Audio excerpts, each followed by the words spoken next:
नमस्कार, स्वागत है आप सभी का मेरे इस छोटे से YouTube चैनल पर और हमारे इस अद्भुत कार्यक्रम पर जिसका नाम है टिकटॉक विद प्रतीक। और आज मैं कुछ देर पहले से ही ये जो हमारे ऑक्सफोर्ड के इंग्लिश डिक्शनरी है इसे थोड़ा बहुत देख रहा था, तो वहाँ पर मुझे एक शब्द मिला जिसका नाम है एनाक्रोनिज्म, और वो शब्द मुझे बहुत ही दिलचस्प लगा। चलिए समझते हैं कि एनाक्रोनिज्म क्या है और आपको इसके बारे में जानना क्यों ज़रूरी है। लेकिन उससे पहले एनाक्रोनिज्म की डेफिनेशन को थोड़ा देख लेते हैं कि ऑक्सफोर्ड डिक्शनरी में एनाक्रोनिज्म की क्या डेफिनेशन दी गई है।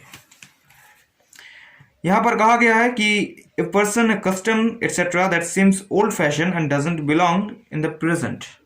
यानी आपके कोई भी कपड़ा, आपके कोई भी कल्चर जो आज की वर्तमान के साथ ताल्लुकात नहीं रखता है, वही आमतौर पर एनाक्रोनिज्म कहा जाता है। और जो व्यक्ति इस एनाक्रोनिज्म की प्रैक्टिस करता है उसे हम एनाक्रोनिस्ट कहते हैं। समझ आई डेफिनेशन से? नहीं ना? चलिए एग्जाम्पल से समझते हैं। आज की तारीख में हमारे ये जो अखबार हैं, है ना, आप इस अखबार को बड़े ही अच्छे से पढ़ते हो ताकि दुनिया भर की तमाम खबरें, देश के हो या हमारे स्टेट्स के हो, ये सभी आपको मिलता रहे। लेकिन वहीं पर आज की तारीख में जब ये तमाम खबरों को आप फोन के ऐप से ही पता लगा सकते हो, बहुत सारे इन्हीं अखबारों की ही ऐप्स हैं, इसके अलावा सोशल मीडिया है जहां से आपको ये तमाम खबरें मिल जाते हैं। और आपको लगता है कि ऐसे में तो अखबार खरीदना वक्त की और पैसों की दोनों की ही बर्बादी है।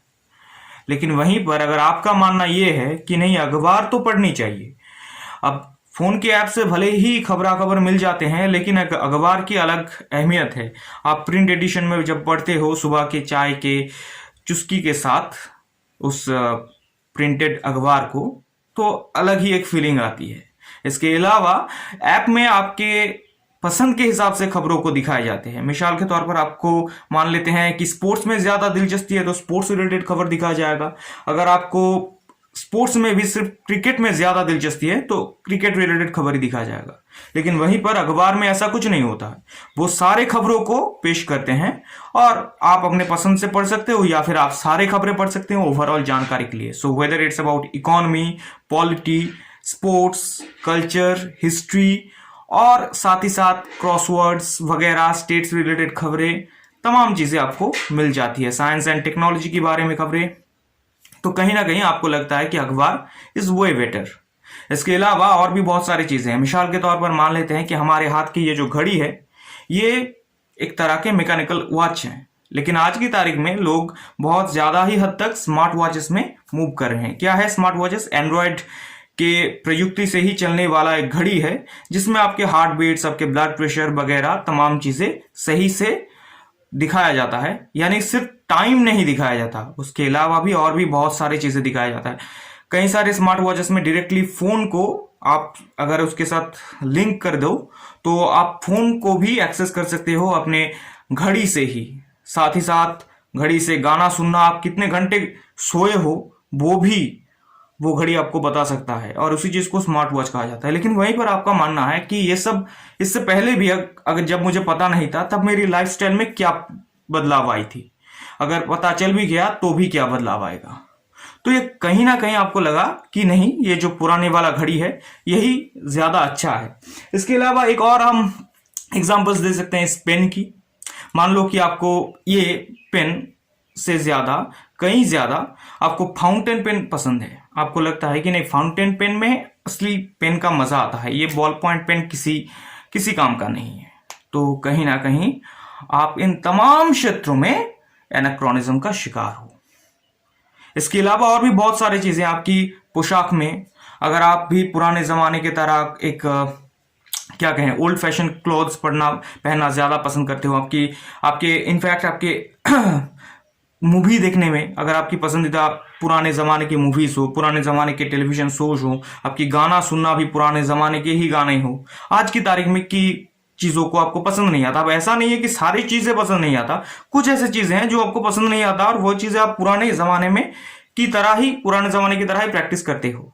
तो ये तमाम चीजें आपको एनाक्रोनिज्म की ओर ही ले जाता है, पार्शियली हो या फुल्ली हो, कोई फर्क नहीं पड़ता, आप एनाक्रोनिज्म का शिकार हो। अब आपको लग रहा होगा कि शायद इनमें से कुछ चीजें तो मेरे साथ होता है ना, तो क्या ये चीज बुरा है? एक रिसर्च बताता है कि हर कोई इस पूरी दुनिया में, हर इंसान 7.63 बिलियन लोग हैं इस धरती पे, और वो सभी एनाक्रोनिज्म का शिकार हैं। कहीं ना कहीं, किसी ना किसी तरीके से वो इस एनाक्रोनिज्म का शिकार है। कई जगहों पर ऐसे आजकल बहुत ज्यादा लिबरलाइजेशन चल रहा है ना, हम बुजुर्गों के सामने सर नहीं झुकाते हैं, तो ये एक नया दौर आया है। ऐसे में अगर आप पुराने कस्टम पे यकीन करते हो, आप मानते हो नहीं, बुजुर्गों को हमेशा ही रिस्पेक्ट के साथ देखना चाहिए, उनके सामने सर झुकाओ, उनके सामने कभी ऐसे पैर को अपने टेबल के ऊपर रख के ना बैठो, उनके साथ हमेशा इज्जत से पेश आओ। अगर आपको धूम्रपान यानी स्मोकिंग करने की भी बहुत ज्यादा तलब है, तब भी आप उनके सामने कभी स्मोक नहीं करते हो, उन्हें इज्जत देते हो। तो ये तमाम चीजें आपको एनाक्रोनिज्म की ओर ले जाता है, उन्हें नहीं। यानी बदलाव भले ही अच्छा हो या बुरा हो, अगर लोग उस बदलाव को मान रहे हैं मेजॉरिटी, और माइनॉरिटी नहीं मान रहा है, तो यह माना जाएगा कि माइनॉरिटी एनाक्रोनिज्म का शिकार है। तो इन तमाम चीजों में कहीं पर यह नहीं कहा जाता कि माइनॉरिटी के मानने से एनाक्रोनिज्म बुरा है। एनाक्रोनिज्म कुछ क्षेत्रों में बहुत ही ज्यादा अच्छा है, यानी एनाक्रोनिज्म बुरा नहीं है। तो अब ये जान लेते हैं कि हम इसे यूटिलाइज कैसे कर सकते हैं और किस तरह से हम इसे अपने जीवन में और भी अच्छे से खुद को बेहतर बनाने के लिए इस्तेमाल कर सकते हैं। एक छोटा सा एग्जांपल दूं, आज की तारीख में अगर आप वेस्टर्न कल्चर को ध्यान से देखो और वेस्टर्न कंट्रीज पर ज्यादा नजर दो, मिसाल के तौर पर America, Canada, England, Spain, France, Australia, New Zealand, ये तमाम कंट्रीज, आपको यहाँ पर एजुकेशन सिस्टम में क्या दिखाई देगा? ये स्मार्ट बोर्ड के इस्तेमाल करते हैं। बच्चों को पेन एंड पेपर की जगह पर कंप्यूटर्स या लैपटॉप्स पकड़ा देते हैं, उन्हीं से वो सिखाते हैं। अब आज की लॉकडाउन में आपको लग रहा है कि ऑनलाइन एजुकेशन की जरूरत तो है, लेकिन पुराने दौर की एजुकेशन को भी ध्यान में रखकर अगर आप देखो इस पर्सपेक्टिव को, तो उस बच्चे को आप देखोगे कि वो कंप्यूटर के कीबोर्ड में बड़े ही फास्ट तरीके से लिख सकता है, बड़े ही अच्छे से लिख पा रहा है, लेकिन रियल लाइफ में जब उसे पेन एंड पेपर दी जा रही है तो वो कुछ खास वहां पर कर नहीं पा रहा। और ऐसे जमाने में आप अगर उसी पुराने दौर से जीते हो जहां पर ब्लैक बोर्ड में टीचर सिखाएंगे और आप पेन एंड पेपर में लिखोगे, तो देखा जाता है, रिसर्च कहता है कि आप ज्यादा अच्छे उस लड़के से परफॉर्म करते हो। तो आजकल उस ट्रेंड को बहुत सारे जगहों में बदल दिया जा रहा है। पुराने ब्लैक बोर्ड सिस्टम को वापस लाया जा रहा है, स्मार्ट बोर्ड को हटाया जा रहा है, और बच्चों को लैपटॉप नहीं बल्कि पेन एंड पेपर दिया जा रहा है। क्यों जरूरी है पेन एंड पेपर? क्यों कंप्यूटर की कीबोर्ड से ज्यादा ये बेहतर काम करता है? कई सारे रीजंस हैं। इसी वजह से आपको एनाक्रोनिज्म को अच्छे से समझने की मौका मिलेगा। कीबोर्ड में जब आप लिखते हो तब आप क्या क्या करते हो? आपको ज्यादा सोचने की जरूरत नहीं है, आपको बस इतना सोचना है कि आपको क्या लिखना है। आप उससे टाइप करो, अगर स्पेलिंग मिस्टेक भी अगर आपसे हुई है, अगर उसके स्पेलिंग आपको पता नहीं है या आप कोई भी गेस करके स्पेलिंग लिखो, कीबोर्ड आपको बता देगा कि सही स्पेलिंग क्या है, उसके अंदर एक इनबिल्ट डिक्शनरीज है। तो कहीं ना कहीं आपके ब्रेन के लिए वर्कलोड काफी कम होता है।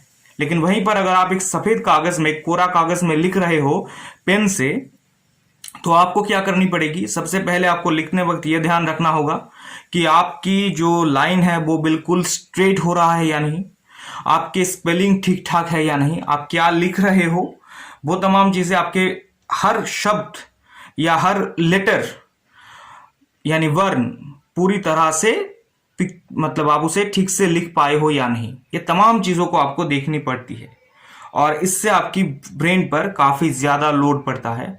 इसके अलावा अपनी आंखों पर भी आप देख सकते हो। हम जब इस मोबाइल स्क्रीन की ओर देखते हैं, कुछ 1-2 घंटे आप देखो, आपको कहीं ना कहीं पर सर में दर्द होगी, आपकी आंखों में थोड़ा स्ट्रेन महसूस होगा।